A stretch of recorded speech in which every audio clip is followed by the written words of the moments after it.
Hebrews. This is Prophets of Awakening.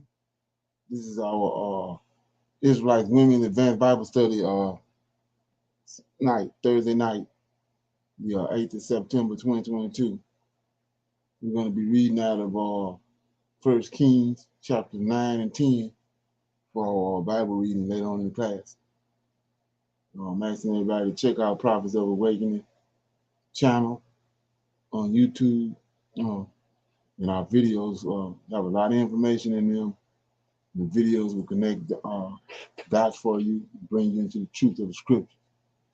And if you like what you're seeing and hearing, I'm asking you to like, share, subscribe to Prophets of Awakening. Hit the notification button, please. Shalom and welcome to Prophets of Awakening channel, and welcome to our Women's Advanced Bible Study. We're going to do our normal.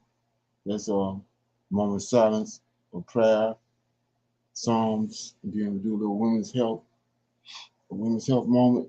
Then we'll do some current events, a little need to know information. Then we'll go into our open for comments, questions, Q&A, and dialogue. Okay. So this moment of silence for the Lord of hosts and all of these doings to bring about our prophesied deliverance from our captives that we were scattered among some 2,500 years ago. Okay. O Lord, righteousness and uprightness belongeth unto thee. Therefore we come before thee at this hour, seeking thy face and looking for righteousness and uprightness, that we may walk before thee as thy servant David, Solomon, Samuel, and Hezekiah did, that we may walk before thee in truth and in righteousness and in rightness of heart. Give us, O Lord, an understanding heart, that we may discern between good and bad, for you possess the power to do just that. We desire to walk after thee, O Lord, and to keep your commandments and your testimony and your statutes with all our heart and soul, to perform the words of this covenant that was written out by your prophets. O Lord, allow thy face to shine upon our people. Hear our plea, hear and do, O Lord, and hide not thy face from us any longer, for we need you so very much at this hour. Peace be on you. Okay. We read the Psalms. Okay.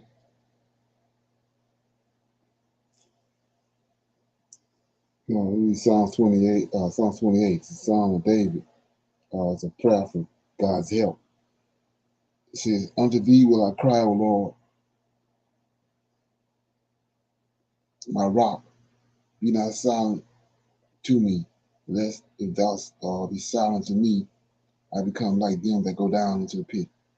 Hear the voice of my supplications when I cry unto thee, when I lift up mine hands toward thy holy oracle. Draw me not away with the wickedness and with the workers of iniquity, which speak peace to their neighbors, but mischief in their hearts. Give them according to their deeds, and according to the wickedness of their endeavors. Give them after the work of their hands, and render to them their desert. Because they regard not the works of the Lord, nor operations of his hand. He shall destroy them and not build them up. Blessed be the Lord, because he hath heard the voice of my supplication.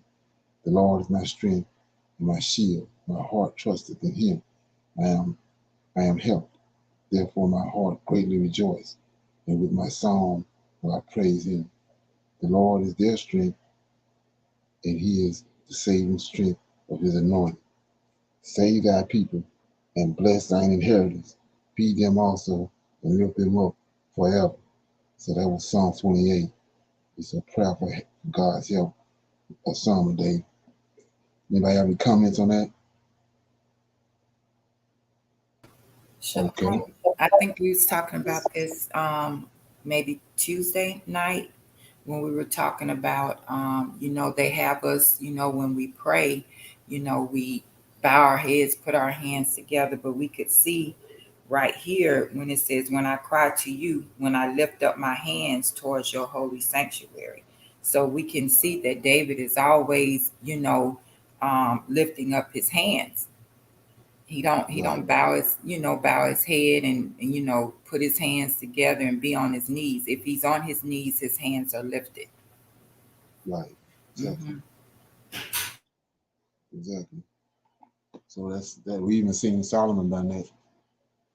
Okay. So yeah, you're right. Okay.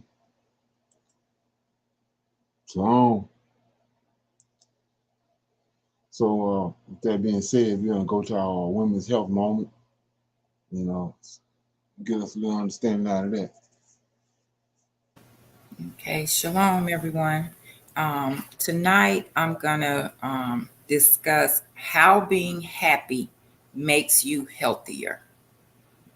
Happiness is a broad term that describes the experience of positive emotions such as joy, contentment, and satisfaction. Did you know that being happy promotes a range of lifestyle habits that are important for overall health? Happy people tend to eat healthier diets with higher intakes of fruits, vegetables, and whole grains. Diets rich in fruits and vegetables have consistently been associated with a range of health benefits, including lower risk of diabetes, stroke, and heart disease. Being happier may also improve sleep habits and practices, which is important for concentration, productivity, exercise, performance, and maintaining a healthy weight. Being happier may help keep your immune system strong. This may help reduce your risk of developing colds and chest infection. Happy people are more likely to take part in health promoting behaviors that play a role in keeping the immune system strong. This, these include healthy eating habits and regular physical activity. Being happy may help reduce stress level. Happiness may protect the heart by reducing blood pressure, a major risk factor for heart disease. Being happy may help you live longer. So, being happy doesn't just make you feel better, it's also incredibly beneficial for your health. I'm going to read Proverbs 16 and 20. He that handleth a matter wisely shall find good, and whoso trusteth in the Lord, happy is he. That was Proverbs 16 and 20, and my discussion was how being happy makes you healthier. Okay. Appreciate that information. Okay. Shalom, Bruce. Okay. So with that being said, we're gonna go into our current events and look at that. And so, like I've been talking, I've been hearing me saying it over and over and over again how, uh, you know, what's a lot of these end time events is surrounding you know, that monarchy that's in Great Britain. You know, we see today.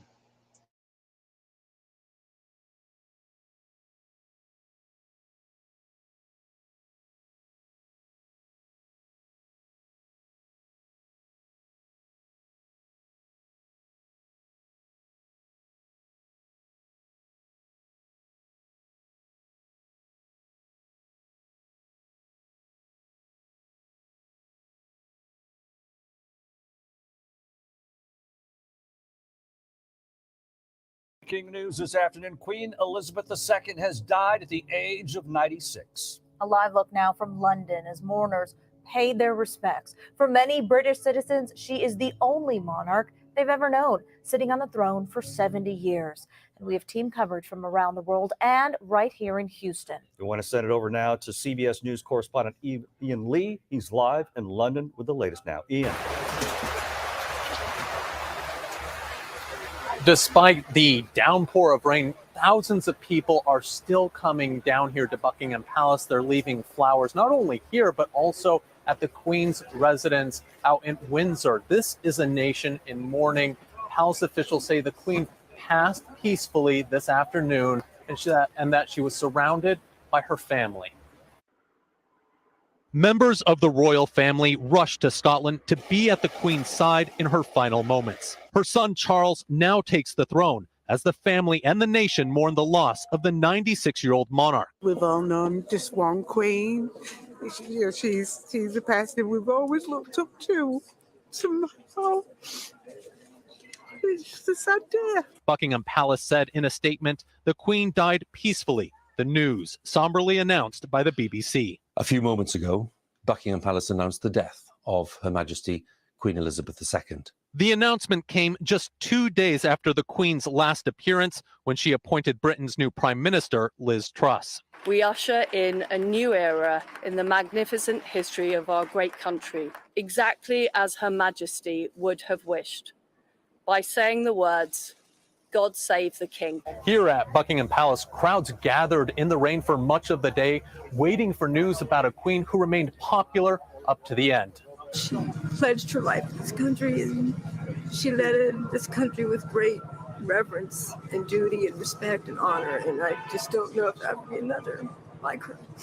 The Queen had already been showing signs of slowing down, making just 2 brief appearances during the summer celebrations, marking her 70 years on the throne. Under rules of the British monarchy, Charles became king immediately upon the Queen's death, with his formal coronation to follow as the nation mourns the only monarch most ever knew. Prince Charles now is King Charles III. His wife is the Queen Consort. They are spending the night in Scotland. Tomorrow they're going to be coming down to London. The King has a lot on his plate. He's going to be meeting with the Prime Minister. He's going to start funeral arrangements. He's also going to address a nation in mourning. Live at Buckingham Palace, Ian Lee, now back to you. All right, thank you so much, Ian Lee. And check out this powerful moment. As people gathered outside Buckingham Palace earlier today, a double rainbow appeared in the sky to remember the 96-year-old monarch.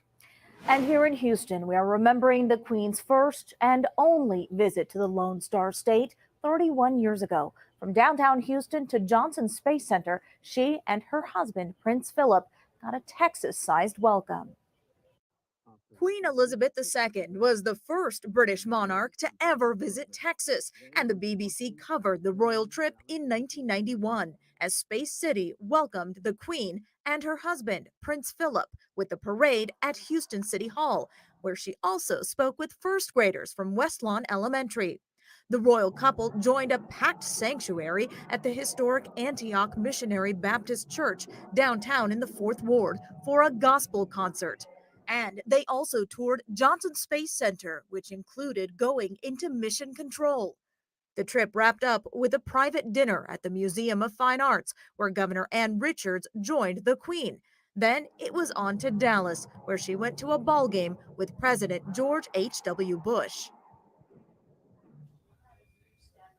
And news of Queen Elizabeth's death is being met with sadness around the world, Including among British expats who now call Houston home. Jason Miles is live from Rice Village with that part of the story. Jason. Hey there, guys. We've heard the phrase a couple of times during this newscast, and I've heard it from several people today. This is the only monarch we've known. Obviously, she served for a very long time. Among the stops today, the store I'm standing in, British Isles in Rice Village, a longtime business selling all things British. There are images of Queen Elizabeth II and items related to her all over the store. Owner Guy Streetfield, a native of Kent, says the Queen even visited his school many, many years ago. Her sense of duty, obligation, that she never put a foot wrong, that she epitomized everything that's best about the British. While the Queen's death was inevitable given her health and her age, Streetfield and others say it does not make it any less sad and emotional. And back here live inside the store, this little tribute was set up earlier today. Nice photo of Queen Elizabeth II. Keep calm and carry on, that familiar phrase, and something she certainly did. And a customer, I'm told, brought by a bouquet of roses. I'll have more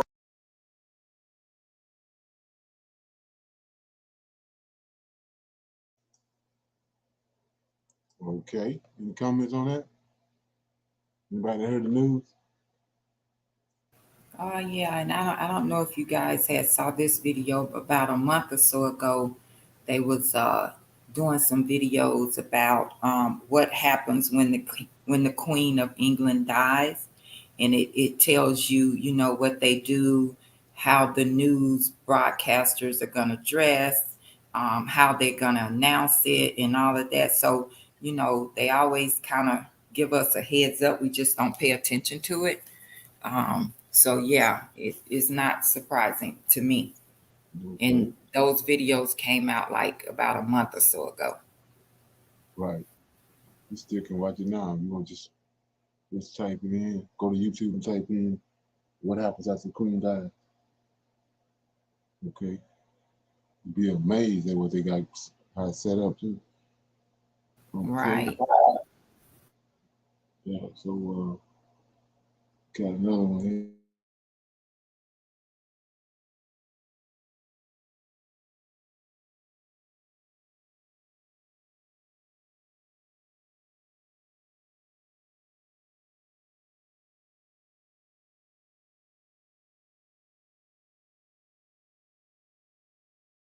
Welcome to Democracy Now!, democracynow.org, The War and Peace Report. I'm Amy Goodman.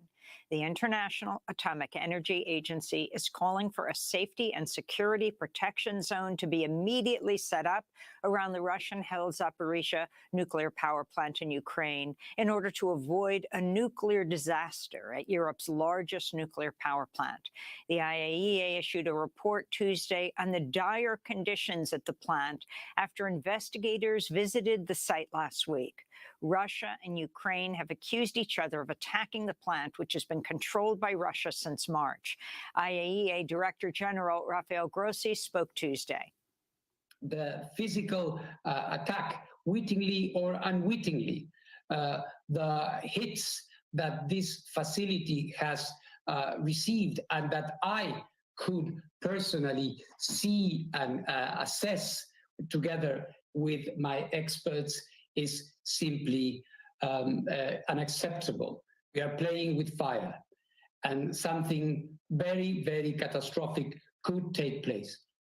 The Washington Post is reporting a highly classified document detailing a foreign government's military defenses, including its nuclear capabilities, was found by the FBI during its search of Donald Trump's Mar-a-Lago property.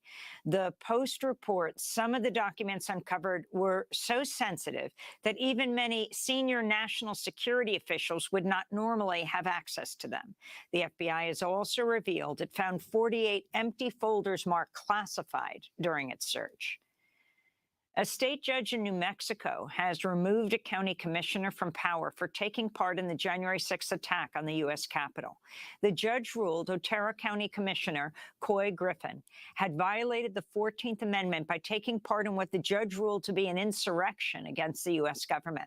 The judge also barred Griffin from holding any future state or federal position. Griffin, who founded the group Cowboys for Trump, is the first insurrectionist to face such a penalty. NBC News has obtained surveillance video showing a Republican official in Coffee County, Georgia, escorting operatives tied to Donald Trump into an elections office on January 7th, 2021, the same day that a data breach occurred at the site. The local official seen in the video is Kathy Latham, who was one of the fake electors in Georgia who claimed Trump had won the state. Latham is seen escorting consultants who were working with Trump attorney Sidney Powell. A day after the visit, one of the men seen in the video wrote to Powell saying, quote, "Sidney, everything went smoothly yesterday with the Coffee County collection," unquote. A separate surveillance video shows Jeff Logan, the CEO of the company Cyber Ninjas, also visited the elections office along with another security consultant named Jeffrey Lenberg. Both men are under investigation for a breach of voting machines in Michigan. Former Trump advisor Steve Bannon's expected to surrender Thursday in New York, where he faces state charges for defrauding donors to an anti-immigrant nonprofit called We Build the Wall. He's accused of personally pocketing donations that were given to privately fund sections of a barrier wall to be built along the U.S.-Mexico border. Bannon was first charged by federal prosecutors in 2020, but then he received a pardon from Donald Trump. That's for federal charges. What he faces now are state charges. It's believed he pocketed something like $1 million. In Massachusetts, the state's Attorney General, Maura Healey, won the Democratic nomination for governor Tuesday. If she wins in November, she would become the first woman elected governor in Massachusetts. She also becomes the second open lesbian to win a gubernatorial primary this year, joining Democrat Tina Kotek in Oregon. The Advocate reports the two could make history in November as the first out lesbians to be elected governors in the United States. In Massachusetts, Maura Healey will face off against the Trump-endorsed Jeff Deal, who won the Republican gubernatorial race on Tuesday. Michael Regan, the head of the Environmental Protection Agency, is heading to Jackson, Mississippi today, where a massive water crisis has left 150,000 people without drinking water. While water pressure has been restored in the city, an order to boil water to make it safe to drink remains in place. This comes as Mississippi's Republican Governor Tate Reeves is floating the idea of privatizing Jackson's water, a move opposed by many. Civil rights attorney Sherilyn Ifill tweet, "Beware privatization." Eiffel's the former head of the NAACP Legal Defense and Educational Fund, which has warned water privatization can jeopardize, quote, the human right to affordable, clean water. And temperatures in Sacramento, California reached 116 degrees Fahrenheit Tuesday, making it the hottest day ever recorded in California's capital as a record-breaking heat wave continues to scorch California. Some cities have broken previous daily heat records by 10 degrees. Officials urge residents Tuesday to cut back on their energy use to reduce the risk of power outages during the heat wave as energy use soared to new highs. 4,000 firefighters in California are now battling 14 large fires across California.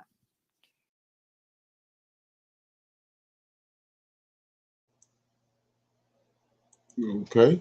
Any comments on that? What does Jackson have to lose? Because they have not had any clean water for over a year.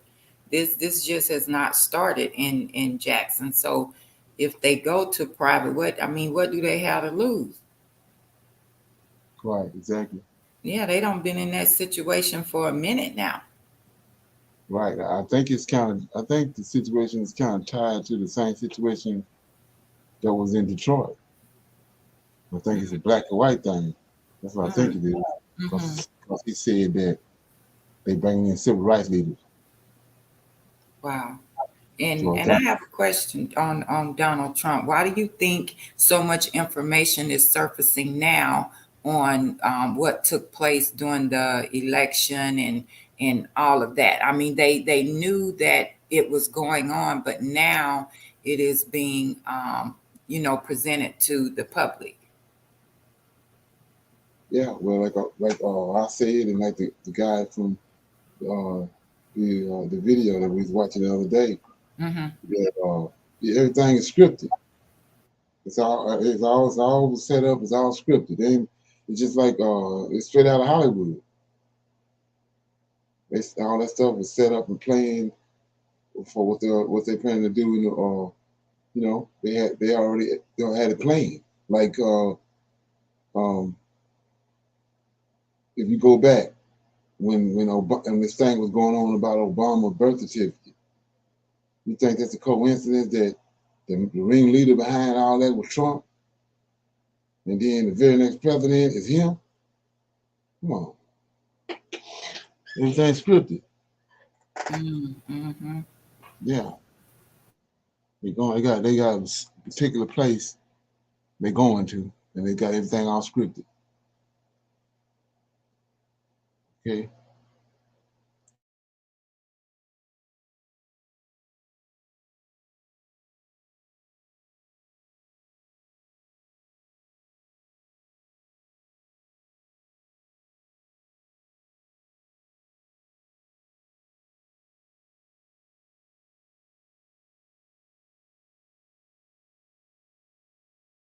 week to a Dutch farmer about the unrealistic emissions targets that the government has set and how they will decimate the agricultural industry in the Netherlands, which is the world's second largest agricultural exporter.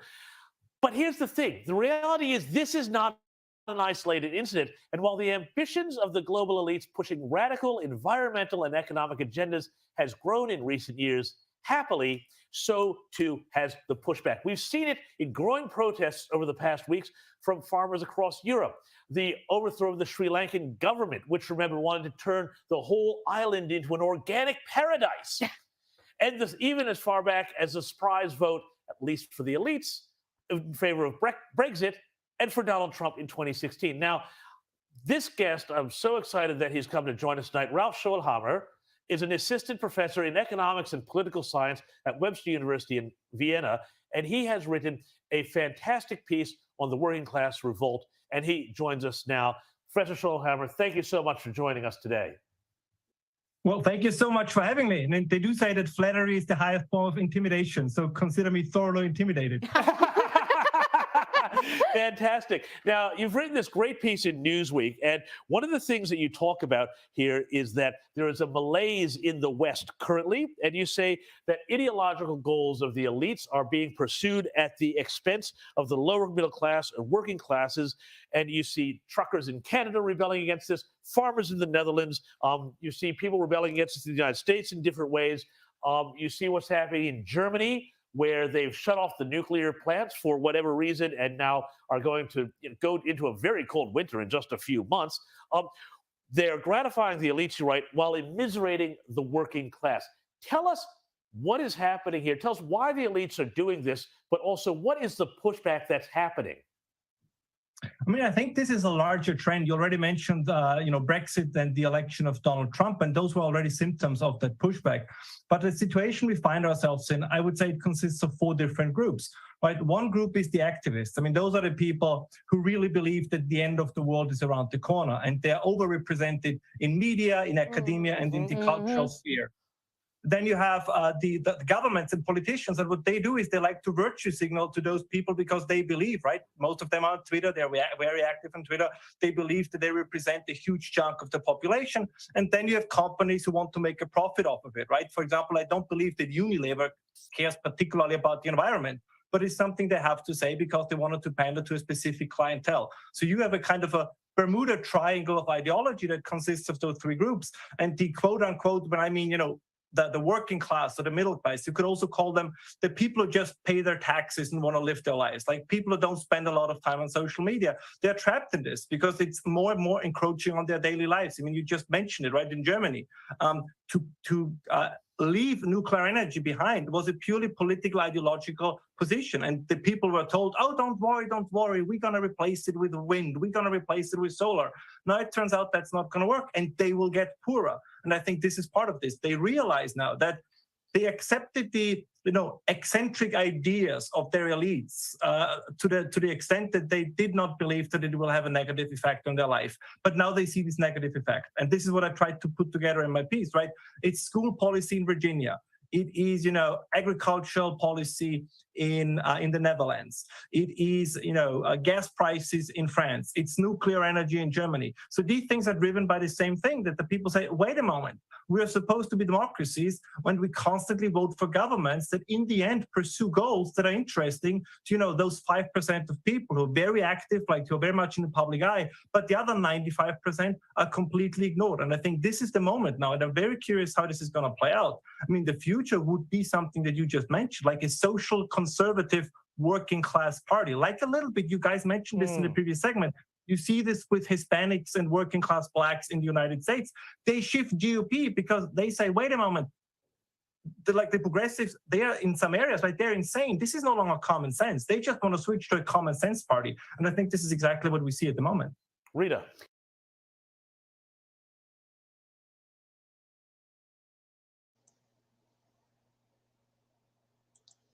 Okay, yeah. So what this about is the fact that it's a bunch of protests going on all over the world. People are pushing back against these elite agendas that they have going, and they see that it's not going in the direction that it should go in, and that it's obvious that they don't, it's an attack on them. But it's not being televised on the news. It's like they got it all under the rug. It's like right now, as we speak right now, it's protests all over the place. But we don't see the urgency of it because we don't see it on the news. So they kind of, like I said, sweeping all that under the rug because they don't want the people to get a whiff of it, because what'll happen is they're going to join the protest. They're going to see that the rest of the population is protesting. So if you just go to YouTube or whatever and Google it, you'll see it's protests going on all over the place. Like for example, in France and Canada, and there's another country, I think Belgium, those farmers, they didn't erupt it. They pretty much shut down the government, but they're not telling us about it. It's not being televised. Yeah. Any comments on that? Okay, yeah. So this next video, I was watching it, and it dawned on me, we don't really understand how far that these people brought us away from our Creator, brought us away from our culture, and all that. But when I started watching this video, I was like, wow. So I'm gonna play the video first, and then I'm gonna explain to you what my take on it, and what it, the effects it had on me. Okay, so here we go.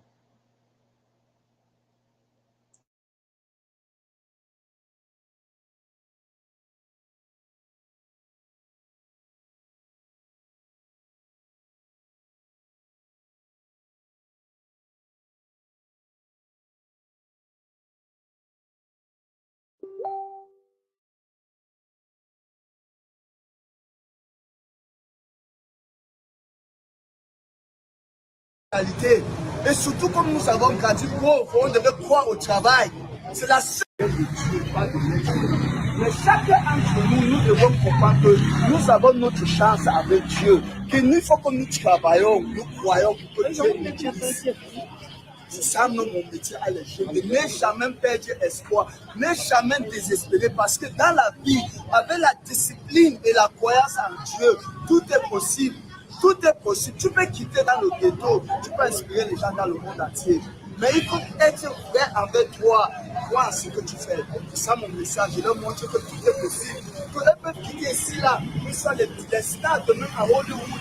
Mais ils disent même aux gens ce qu'il faut faire. C'est possible avec la discipline. Moi, j'ai grandi dans la rue.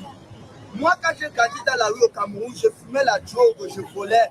C'est grâce à la discipline que ma vie a changé. C'est pour ça que je parlais de la discipline par le sport. Ce n'est pas tout le monde qui a besoin de ça. On a besoin de la mentalité. Et surtout, comme nous avons grandi pauvres, on devait croire au travail. C'est la seule. Mais chacun entre nous, nous devons comprendre que nous avons notre chance avec Dieu. Qu'il faut que nous travaillons, nous croyons que Dieu nous utilise. C'est ça mon métier à l'échelle. Ne jamais perdre espoir, ne jamais désespérer, parce que dans la vie, avec la discipline et la croyance en Dieu, tout est possible. Tout est possible. Tu peux quitter dans le ghetto. Tu peux... Okay.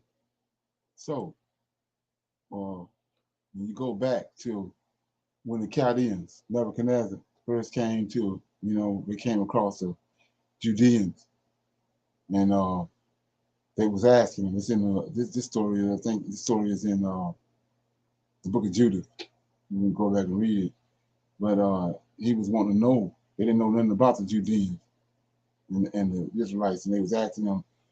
They had been destroying all the countries before them, the nations before them, their neighbors and all that, and all the kings and the nations before them heard of Nebuchadnezzar.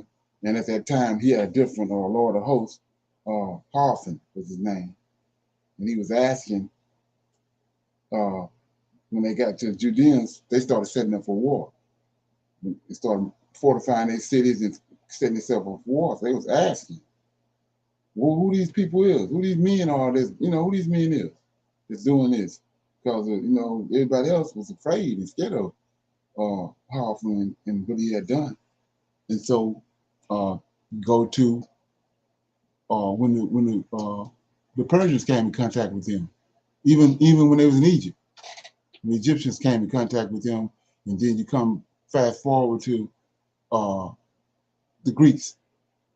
When the Greeks came in contact with him, then we was scattered from our homeland, and we had settled on the west coast of Africa. And then we came in contact with the Europeans when they came with the ship. These the men. This is what they saw. They want you to think that we were some kind of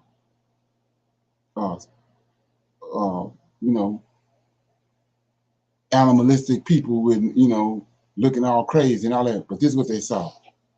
This is what they saw right here. They saw this type of man, and the reason I showed you the video. Notice what we didn't understand a damn thing he was saying. So when they came in contact with them, they ain't know nothing about them. They ain't know nothing about them, but we know from the scriptures what they was doing. They was dealing with these angels, and they was communicating with these angels. But when the whole rest of the world, when those other peoples came from those other countries and came in contact with them, they ain't know nothing about them.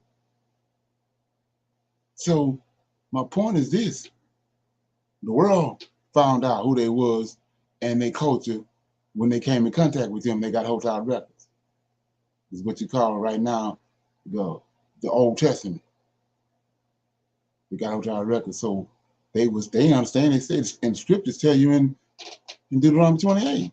He said he's gonna send you to a land, to your enemies, to a land that you ain't gonna understand their language. And they're gonna oppress you. So, like I was saying, this is what we done lost. They got us, and this is how they looked at. They ain't never seen a man like that on the world trade, on the trade, when they was trading them on the trading blocks.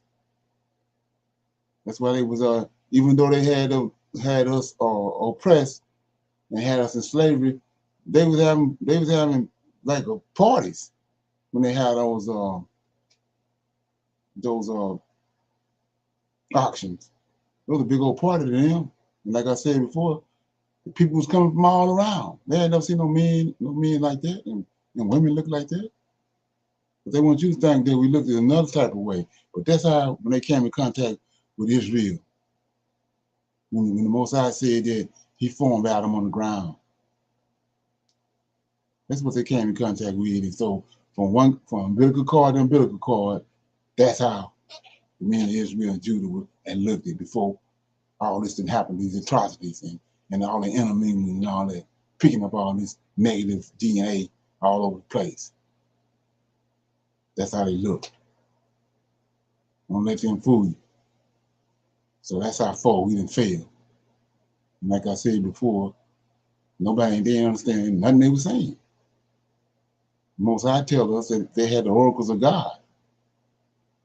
No other man, no other nation had the oracles of God. They had the oracles of God.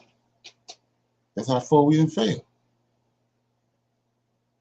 And even to the day, that you bring that specimen of a man, but he ain't respected. You can bring some ragged ass white man on the scene, and everybody gonna listen to what he's saying, rather than what the brother said. Especially when you understand where we came from. Like I said, we the ones possess the oracles of God. And so when you start thinking about the difference with as far as the characters, the abilities that we had.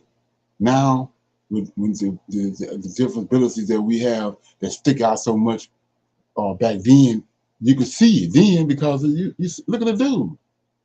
But you don't see it now because we've been intermingling. You see it in certain situations, but you don't see the distinct difference because we done lost a lot of things that the Most High gave us through intermingling, and then through them stealing our records and generating our understanding of scriptures. Okay, any comments?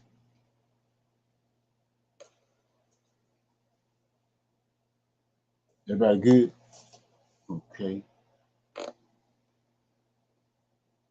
So I'm gonna open it up now for some Q&A. Can anybody hear me? Y'all hear me? Yes. Okay. So I'm gonna open it up for some Q&A. Anybody got any comments, questions about anything that they came across that you want to talk about or discuss or get an answer? Okay. Yeah. Shalom. I just want to make a little comment and kind of piggyback off of, what you said, right? When you were saying that, we did not understand a word he was saying, right? So let's go forward to today, right? And we all on here speak English, our listeners speak English or whatever, right? So you are a man that is bringing forth the truth, right? And you're speaking English, the language that we understand. So even today, you have a lot of people that just don't understand. They ain't getting what you're saying. Exactly. And I think that it's not meant for a lot of people, not to get it. They take the truth and they switch it up, to make it be what they want it to be, and so forth. So when a man like yourself bring forth the truth, and you're actually breaking things down, and we have seen that on Clubhouse. You know what I'm saying? They just like they don't understand. Right. And you're speaking plain English, but then they want to take what you're saying and try to say this means that in Hebrew, but you're not even understanding the plain English that's bringing coming forth to you. You're not even understanding that. So how are you going to try to break it down and put it in Hebrew language? Right.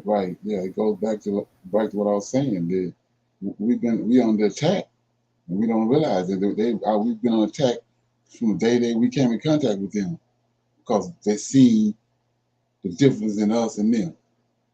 When they saw us, they saw the Creator, and from that point on, they had to do something in order for them to rule. They had to do something. They had to do exactly what they done in order for them to rule, because the obvious was staring them in the face, that these people that they came in contact with is nothing like them, look nothing like them, act nothing like them.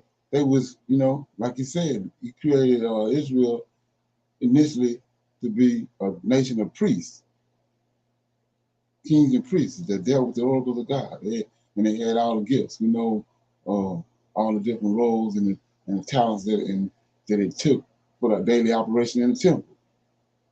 That's the reason we had the gifts that we had. It was dealing with Him. It's not what they being exploited for now. We had those gifts, and we see them in the daily operation in the temple, in our culture. But they didn't took it and exploited it like they're doing everything else. The gold and the silver and the stones and all the minerals and all that stuff that they get, and they exploit it. But the scripture tell you that in Genesis that all that was for that man that He had formed. But it's a vagabond that came on the scene and stole all that and turned the Most High's creation upside down. Yeah. So then you got folks going along with that, trying to make all those lies and that whole situation, trying to make it good. You can't make it good. Okay? The only way to make it good is to get rid of it. And that's what we see in the process. Most High getting rid of it. Bringing it to an end. Okay. So with that being said, I was gonna play this here, because this is a major problem with us as Israelites today too.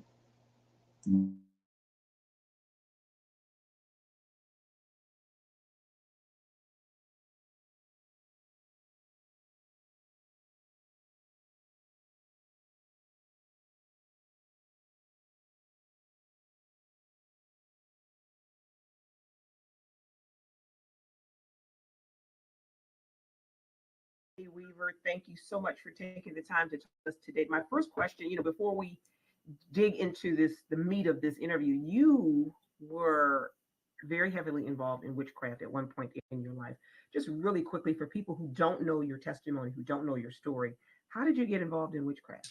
Yeah, around the age of 13, I was starting to get depressed. I was being bullied at school. And even though I was in a Christian home, my parents did the best that they could, but they were heavily on the side of just abuse. And so when you were in trouble, you were beat. And so I believe the enemy used that to come against my self-worth, who I thought I was. And I was so depressed. I just thought if I would die, life would be better for everybody else. And so during that time, I was connected with some girls, and I remember going to a sleepover, and they watched a movie called The Craft. And this movie came out around 1996, and it was about 4 witches who were in high school. And these witches were bullied and picked on, and their lives were kind of messed up, and they used witchcraft to control situations around them and to get what they wanted. I watched the movie, and I thought, I want that. Well, of course, in the movie, they went too far anyway, and the witchcraft had turned against them, and the girls were desperate to get out of it. But during that point, I didn't even see that ending. I just thought, oh, I won't go that far. I'm just going to be innocent in it. And I began to study the religion of Wiccan and study different spells and incantations and New Age practices and occult practices that I was doing in a Christian home that nobody knew I was doing. And so what started off as something innocent, where I'm just connecting with energy and the universe and vibes and all these innocent things that we see, took me down a path of just dark desperation. I felt at one point that I was living in like a haunted house, because I was hearing scratches on the wall right next to me. I would feel brushed by me and be terrified that somebody is here in the room with me, someone's watching me. I've always felt like I was being watched.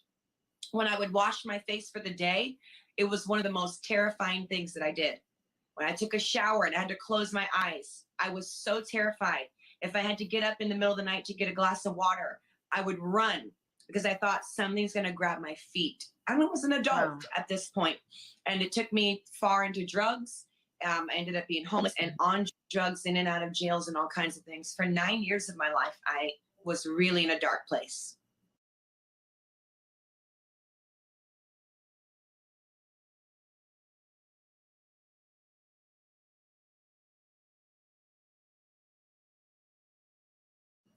And one day God did set you free, Jenny. And we're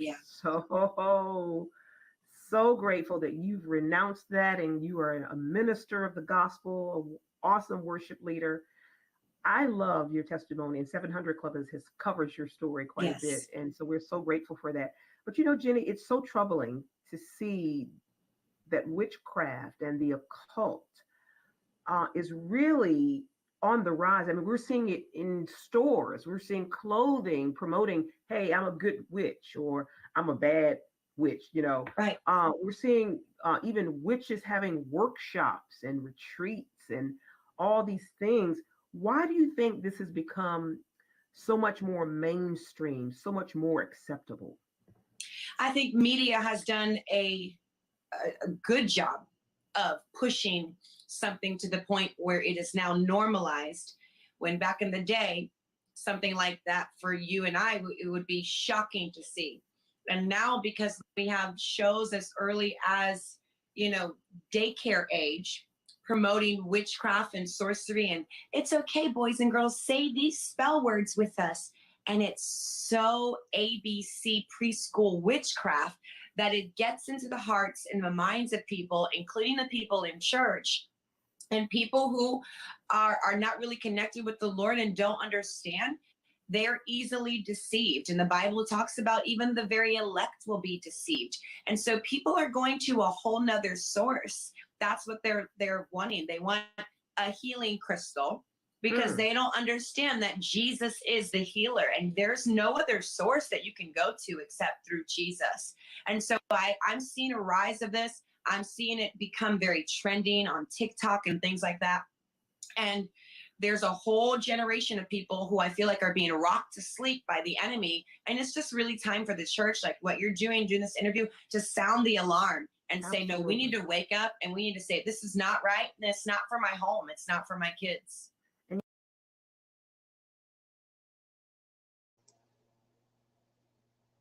Okay. Any comments? I'm just gonna say, oh wow, and she still lost. Right, but exactly. yeah, it's like, oh wow, Right. man. But like I said, no, look at how it's on the rise. Right. And like I said, like she was saying, she got into it from Hollywood. You thinking, you can see that Hollywood is a major player in all this.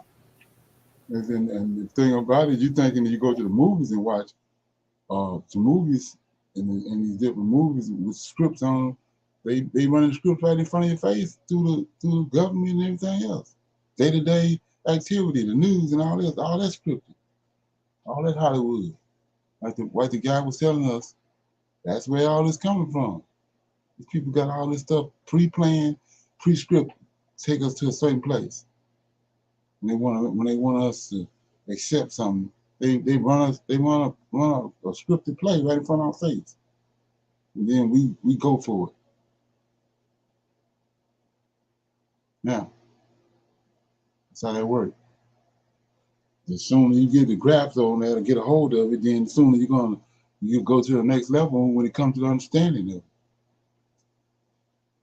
Okay? Is everybody good with that? Okay?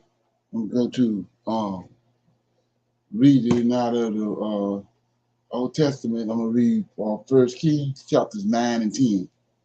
Then we're gonna close out. Okay.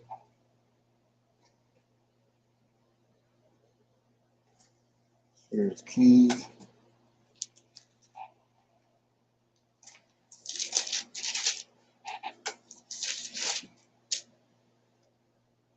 So it's the covenant that the Most High made with Solomon.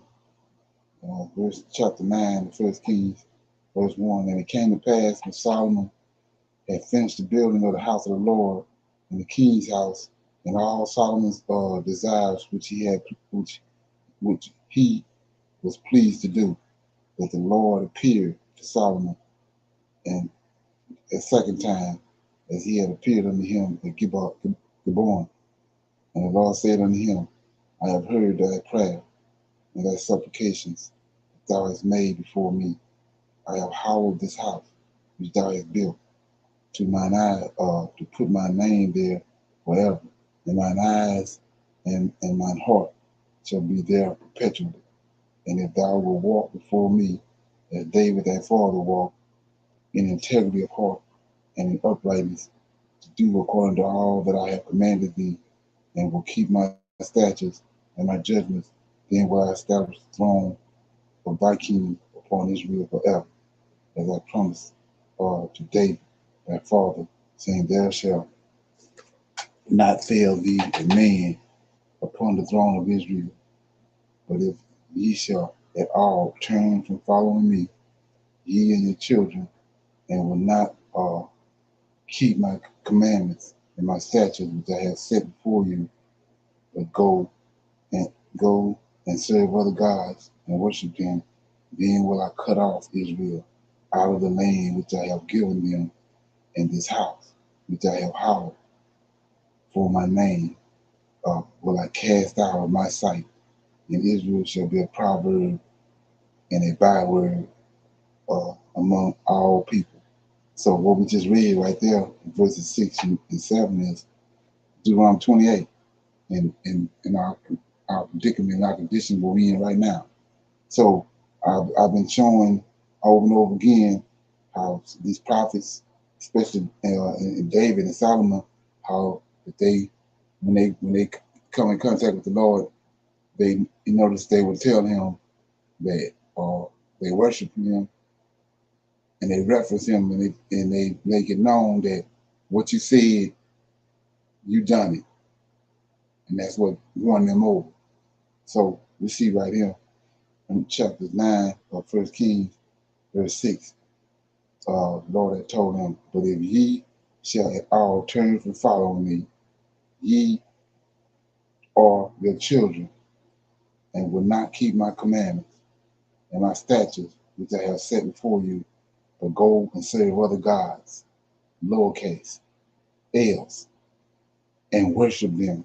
Then 7, then will I cut off Israel. This the abomination that make it desolate. That's in Daniel.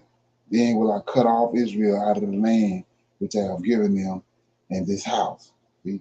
So he ain't just cut off the land, the house they built too, Solomon built, which I have hallowed for my name, will I cast out of my sight.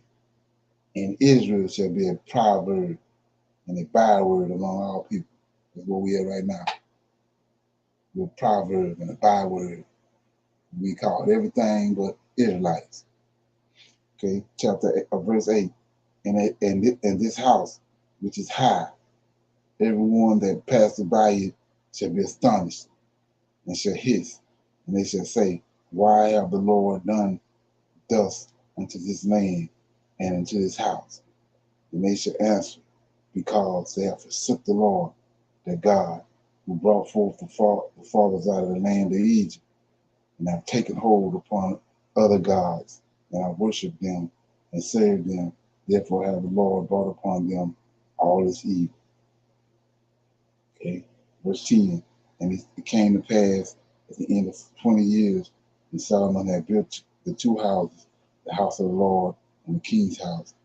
Now Hiram, king of Tyre, had furnished Solomon with cedar trees and fir trees and with gold according to all his desire. That then King Solomon gave Hiram 20 cities in the land of Galilee. And Hiram came out from Tyre to see the cities which Solomon had given him, and they pleased him not. And he said, what cities are these which thou hast given me, my brother? And he called them the land of Gabal unto this day. And Hiram sent to the king 60 talents of gold. And this is the reason of the levy which King Solomon raised for to build a house, the Lord, in his own house, and Milo, and the wall of Jerusalem, and Hazar, and Megiddo, and Giza, for Pharaoh, king of Egypt, had gone up and taken Giza and burnt it with fire, and slain the Canaanites that dwelled in the city, and given it for a present unto his daughter, Solomon's wife. And Solomon built Giza and Beth-horon, the neither and Baalath, and Tabmor in the wilderness and in the land, and all the cities of store that Solomon had, and the cities for his chariots, and the cities for his horsemen, and that which Solomon desired to build in Jerusalem, and in Lebanon, and in all the land of his dominion, and all the people that were left of the Amorites, the Hittites, the Perizzites, the Hivites, the Jebusites, which were not of the children of Israel. There, the children that were left after them in the land, whom the children of Israel also were not able to utterly destroy. Upon those did Solomon levy the tribute of bond service unto this day. But the children of Israel did Solomon make no bondmen, but they were men of war, and his servants, and his princes, and his captains, and rulers of his chariots and his horsemen. These are the chiefs of the officers that were over Solomon's work, 550 which ruled over the people that wrought in the work. But Pharaoh's daughter came up out of the city of David into her house which Solomon had built for her. Then did he build Milo. And 3 times in a year did Solomon offer burnt offerings and peace offerings upon the altar which he built unto the Lord. And he burnt incense upon the altar that was before the Lord. So he finished the house. And King Solomon made a navy of ships in Ezon-Geber, which is beside Elah, on the shores of the Red Sea, in the land of Eden. And Hiram sent in the navy the servants, shipmen that had knowledge of the sea with the servants of Solomon. And they came to Ophir and fetched from thence gold 420 talents and brought it to King Solomon. So that was 1 Kings chapter 9. Anybody have any comments on that? Okay, on chapter 10, this is when Solomon meets Queen Sheba. It says, and when the Queen Sheba heard the fame of Solomon concerning the name of the Lord, she came to prove him with hard questions. And she came to Jerusalem with a very great train of camels that bore spices and very much gold and precious stones. And when she was come to Solomon, she communed with him of all that was in her heart. And Solomon told her all her questions. There was not anything hid from the king which he told her not. And when the queen of Sheba had seen all Solomon's wisdom and the house that he had built, and the meat of his table, and the setting of his servants, and their attendance of his ministers, and their apparel, and his cupbearers, and his ascent by which he went up into the house of the Lord, there was no more spirit in her. And she said to the king, it was a true report that I heard in my own land of thy acts and of thy wisdom. Howbeit I believed not the words until I came, and mine eyes have seen, and behold, the half was not told. Thy wisdom and thy prosperity exceeded the fame which I had heard. So these verses right here take us back to the video I just read to you, that we don't understand the depths of where we came from, and the place from which we failed. When I read and showed you how the Most High told our forefathers that if they turn from Him and start worshiping other gods, that He's going to tear down our land and tear down our culture, tear down the temple and run us out, right? So we see right here in chapter 10, starting at verse 3, says, just pertaining to Bathsheba, what she saw, right? And Solomon, she's the queen herself. And Solomon told her, keep in mind how the proximity of the land of Israel is to Egypt, right? And Solomon told her all her questions. There was not anything hid from the king which he had told her not. And when the queen of Sheba had seen all of Solomon's wisdom, right, in the house that he had built, and the meat of his table, and the sitting of his servants, so she ain't never seen none of this, and the attendance of his ministers, and the apparel, and his cupbearer, and his ascent, look at this, and his ascent by which he went up into the house of the Lord. There was no more spirit in her. See that? So he took her away, took her breath away. So ain't nobody else, ain't but one living God in the land of Israel. So all these other kings, they had kingdoms and all that, but they didn't have no house to no living God. And stairway or ascent to get up to go to see him. She witnessed all that. There was nowhere else on the planet. And I gave you an example of what these men look like. This is what they was in. This is what they was involved with. It's enough to take our breath away right here. But we saw how they look. Okay, so he says, and the meat of his table, and the sitting of his servants, and the attendance of his ministers, and their apparel, and his cupbearers, and his ascent, and with which he went up to the house of the Lord, there was no more spirit in her. And she said to the king, it was not. It was a true report that I heard in my own land. So she heard it. It was in other lands too, in my own land of thy acts and of thy wisdom.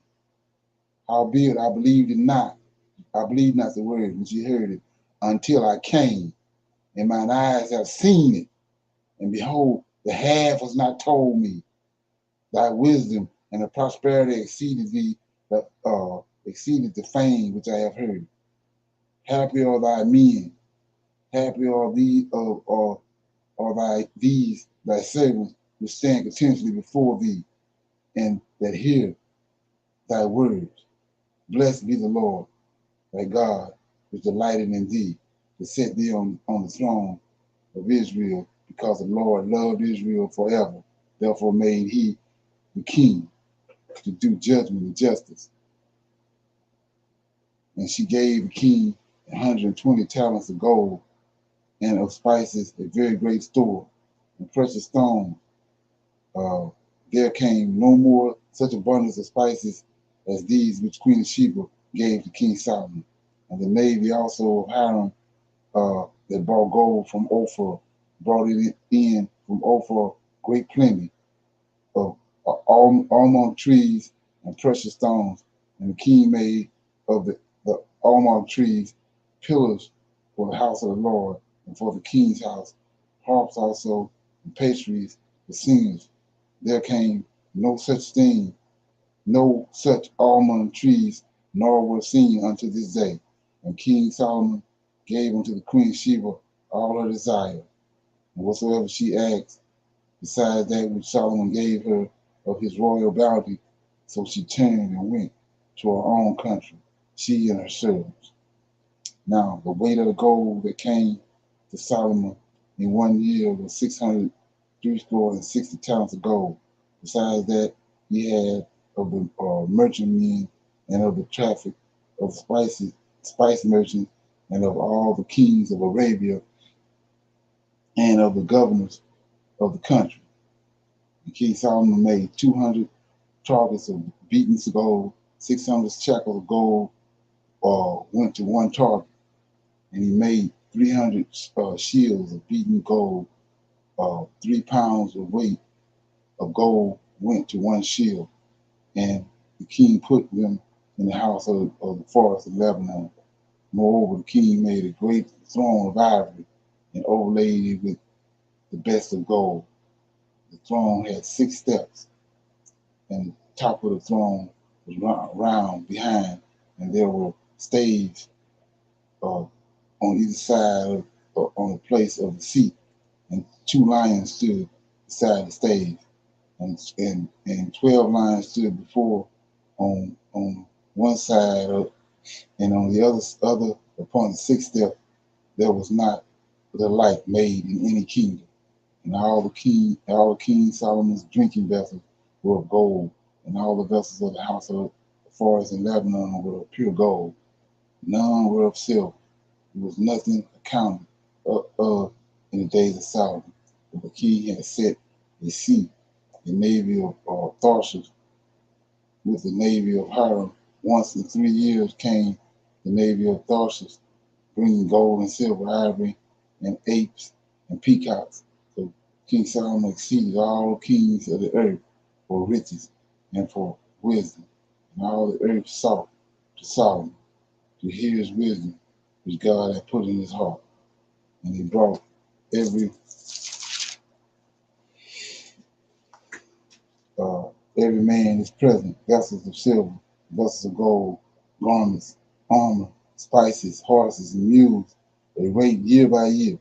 And Solomon gathered together chariots and horsemen, and he had 1,400 chariots and 12,000 horsemen, whom he bestowed in the cities for chariots, and with the king at Jerusalem. And the king made silver to be in Jerusalem as stones, and cedar made he to be as sycamore trees that are in the vale for abundance. And Solomon had horses brought out of Egypt, and linen yarn, and the king's merchants received the linen yarn at a price. And a chariot came up and went out of Egypt for 600 shekels of silver, and a horse for 150. And so for all the kings of the Hittites and for the kings of Syria do they bring them out by their means. Okay, so that was 1 Kings chapter 10. And like I said, I'm reading that right there, chapter 10. The first thing coming to my mind is can't think of his name. Just had it on the tip of my tongue. Mansa Musa. That's the first thing I think about when you read what you read, what I just read. The first thing coming to my mind is Mansa Musa. So it's not a coincidence that Israel was scattered, and we know that they ended up settling on the west coast of Africa, and that's the very place that Mansa Musa came from. And that's what brought Europeans to the west coast, was when Mansa Musa made his pilgrimage to Mecca, and the gold and the wealth that he possessed. And it was noted that that crown he had on his head was made of wasn't just regular gold. It was made of gold of Ophir, a special gold, a high grade gold. So, anybody got any comments on that? Anything stuck out that I was reading? We can see that, she knew about, having the, best of things, right? But when she got there to speak with Solomon, she could see, he had the best of the best, not only materialistic, but how much wisdom he had also. So Right. yeah, she was just taken back. She said, "Hey, I've heard about this, but I got to go see it for myself." Right. And, once she got there, she was just floored by, everything that was there and how much wisdom that he possessed. Right. And then she also said that half of what she had heard, it was way over what she had heard. Right. So like I was saying before we got polluted, we was doing what the Most High said, because this right after David. So we was marrying within our own races. We was keeping our DNA pure. So that's why she was overwhelmed. That's not the case now. So she saw Israel, and then you have to understand. She said that she saw the way David had his servants, the order he had his servants set, and the way he had his table set. Well, all that was given to David. These angels brought that down from heaven, and in the order, that they was, in the way they was operating, it came from these angels. She couldn't help but be floored when she came in contact with it. And not only her, all these other people, Nebuchadnezzar, the king of Egypt, he was bedazzled by Joseph. He hadn't seen all the Israelites, and he hadn't seen the land of Israel. He came in contact with Joseph. And Joseph came there as a slave. And when Joseph finished with him, he was on his knees, bowed down, worshiping Joseph. He thought Joseph was a god. So, but we don't, a lot of that stuff don't really register, but, you have to start thinking like a Hebrew and seeing these things for what they are. Right? Okay. Anybody else got anything before we go?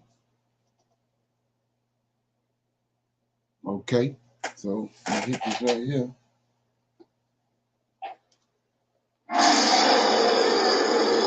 I'm gonna say shalom. I'll see everybody tomorrow at 8 o'clock for our clubhouse. We'll be on our clubhouse room tomorrow at 8 o'clock.